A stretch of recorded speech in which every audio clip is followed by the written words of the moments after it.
जिन्होंने भव्य और शानदार एक फेयरवेल पार्टी, आशीर्वाद, ब्लेसिंग सेरेमनी और एक भारतीय संस्कृति की परंपरा को सजीव करने में योगदान दिया। तो 11th के लिए एक बार जोरदार क्लैपिंग।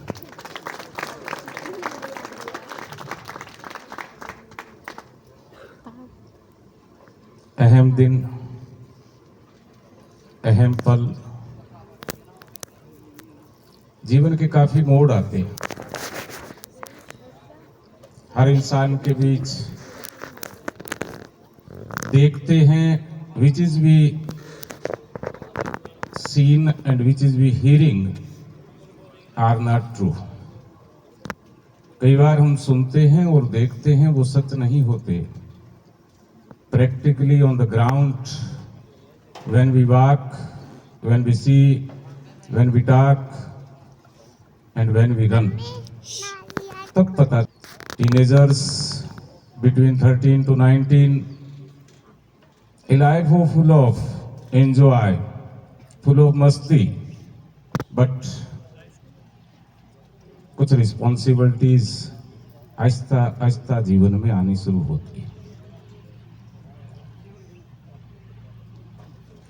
स्कूली लाइफ पूरे वर्ल्ड में, जहां हमारी जर्नी स्टार्ट होती है नर्सरी क्लास से,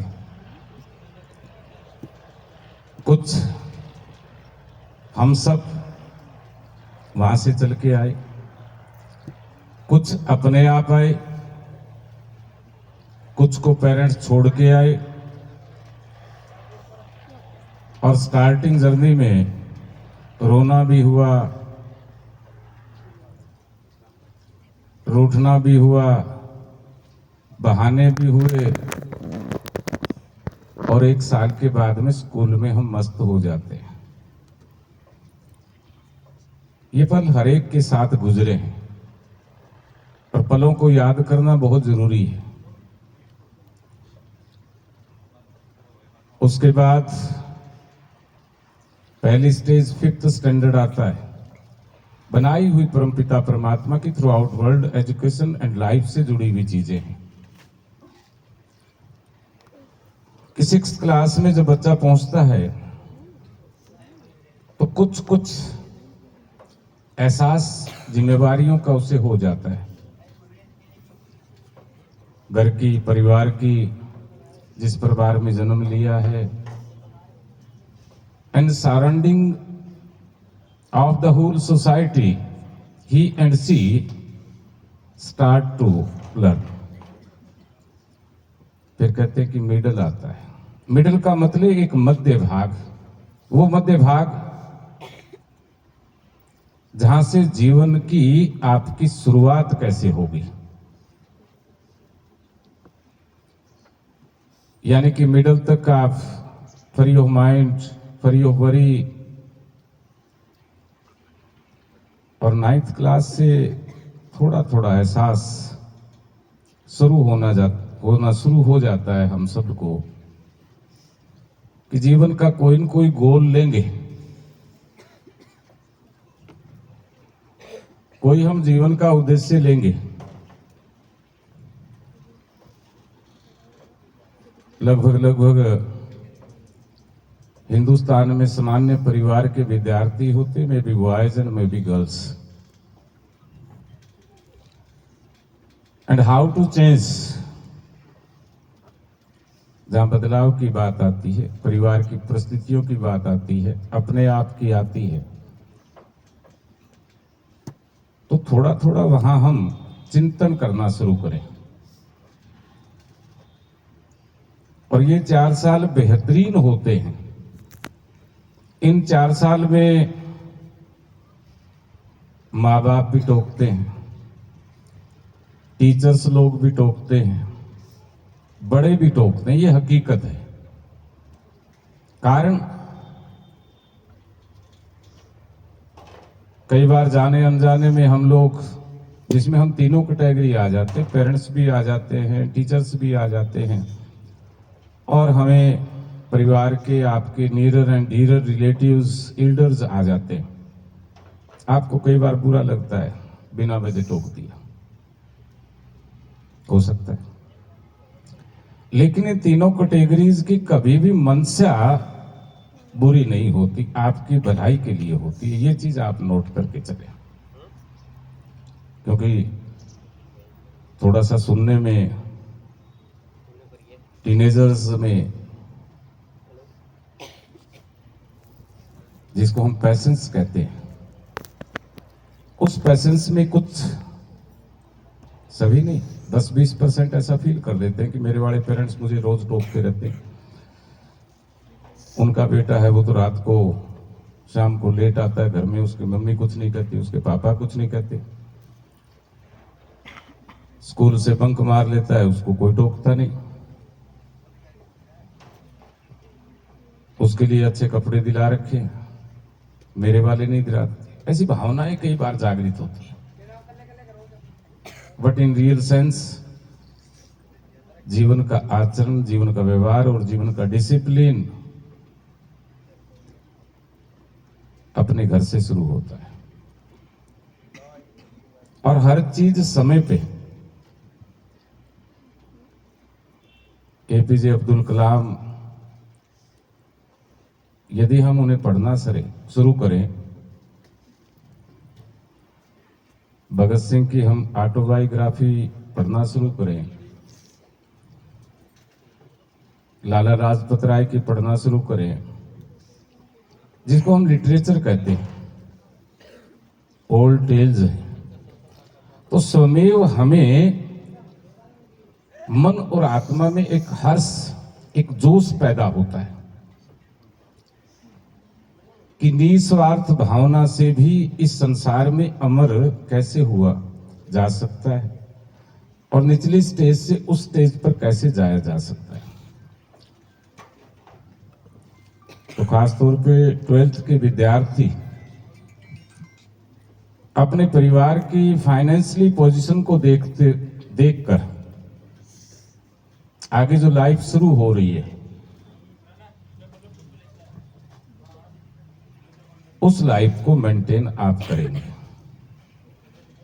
क्योंकि बेटे हकीकत है इस संसार में फैशन कोई नहीं पूछता, सजना धजना कोई नहीं पूछता, थोड़े टाइम के बाद में परिवार वाले भी पूछेंगे कितना कमाता है,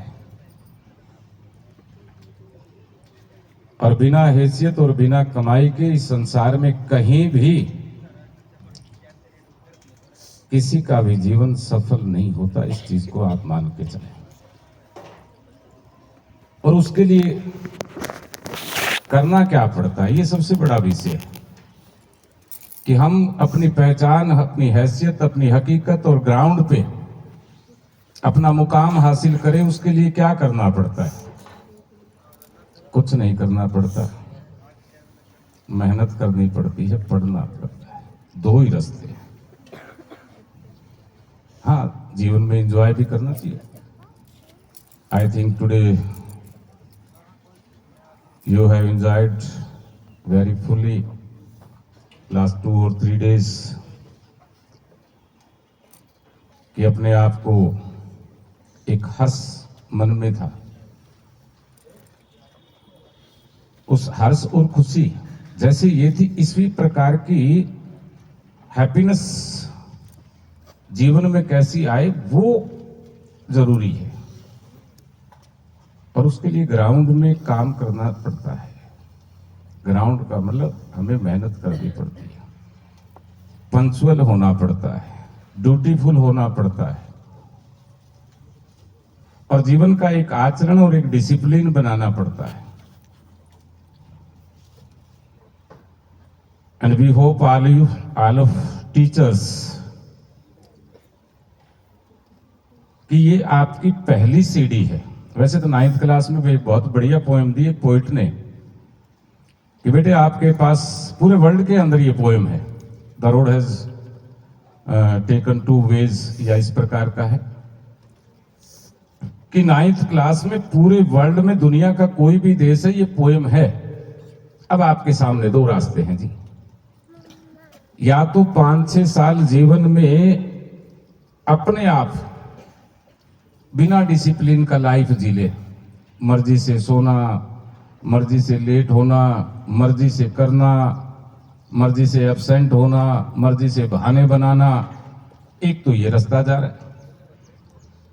फिर कवि लास्ट में कहता है कि 7-8 साल के बाद में रोएगा बहुत, तब कुछ नहीं होगा। तब ये अपने आप से पूछेगा कि काश मैंने वो दूसरा रास्ता क्यों नहीं पकड़ा, क्योंकि 9th में दोनों रास्ते बिल्कुल ग्रीनफुल है, हैप्पीफुल है, ब्राइट है, कहीं कोई आया नहीं है, कहीं कोई गया नहीं है। क्यों? ये जो हमारा फुली हार्ट टू ब्रेन यहां तक बिल्कुल साफ होता है, साफ कॉपी होती। कॉपी क्यों होती है? इसमें चिंता नहीं होती। चिंता का मतलब ये नहीं है कि कल जब भी सर 3rd चैप्टर का लेसन लेंगे, मेरे बेटे कल कदे उसदिक लेगा तो ना आ जाएंगे, ये चिंता नहीं होती। चिंता आप पेरेंट्स से पूछो, उन्हें मकान बनाने की चिंता है, आपकी पढ़ाई की चिंता है, थोड़े बड़े हो गए तो एक विवाह की भी चिंता है। उनका लाइफ टोटली चिंताओं से है, लेकिन 9th में जब स्टार्ट करते हो आपको कोई चिंता नहीं। 51% तो यूं सोचते मेरे बेटे कि बाबू के जेब में पैसे बहुत ज्यादा है, जब मांगता हूं तभी दे देते, इस जेब में पैदा होते होंगे। जेब में पैसा पैदा नहीं होता बेटे, बाबू कमाता है। एक बार पूछ ला, एक बेटा इंटरव्यू पे गया, उसका फादर नॉर्मल एक मीडियम फार्मर था। इस कंपनी में मैनेजर ने पूछा कि बेटे आपने क्या कर रखा है? कहने लगा जी BTech, MTech and then PhD. Father क्या करते हैं? बोले फादर किसान है। आपने खेत में काम करते हुए देखा? बोले नहीं।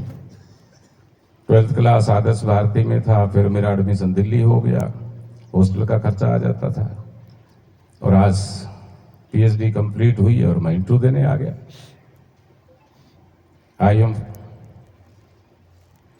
I got more than 80%, 10th, 12th, BTech, MTech and the rare universities of the India। मेरा एडमिशन हुआ और वहाँ भी टॉप 10 स्टूडेंट्स में आया, और बहुत सी जगह बिफोर रिजल्ट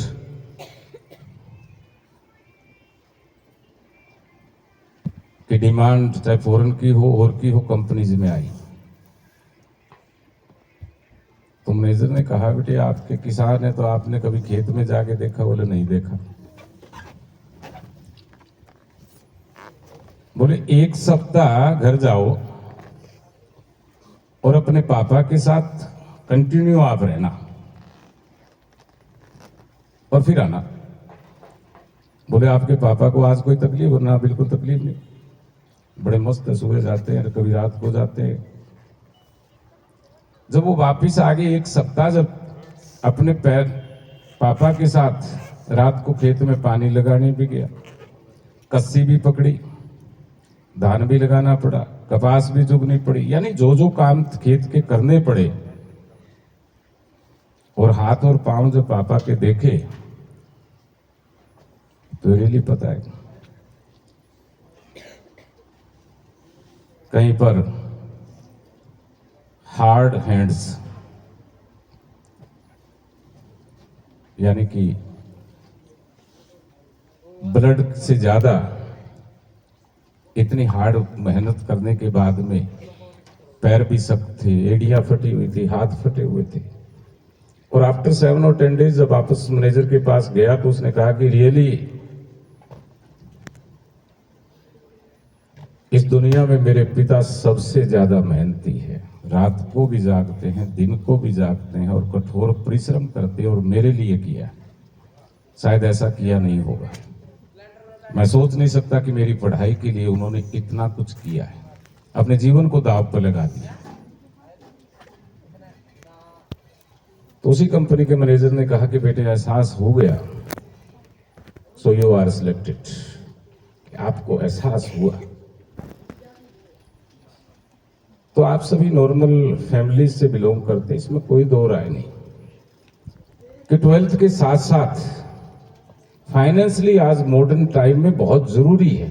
परिवार का आपका कोई काम है तो उसमें हाथ बटाएं, क्योंकि बहुत से लोग देखे हैं इस देश में। मैं कई बार देखता हूं न्यूज पेपर में 10 पियोन की पोस्ट आती है, 10,000 अप्लाई करते हैं। ये हरियाणा स्टेट की बात कर रहा हूं, जिसमें बीएससी बीएड है, एमटेक है, एमकॉम है। अभी रोहतक तो एक निकली थी, पीएचडी वाले ने अप्लाई कर रखा था। लेकिन मैं कहता हूं कि वो पीएचडी उसकी नकली है। वाई?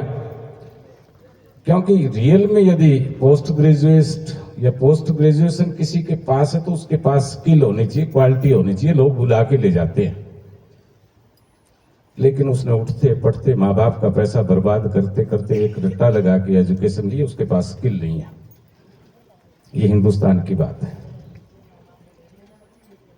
अभी 10 दिन पहले देखा होगा आपने बेटे, सुना भी होगा, 21वीं सदी में हमारे नेता लोग कहते हैं कि भारत विश्व गुरु है, और विश्व गुरु वालों को अमेरिका से हाथ में भी बेड़ियां, पैर में भी बेड़ियां, इवन बच्चों के और यूथ गर्ल्स के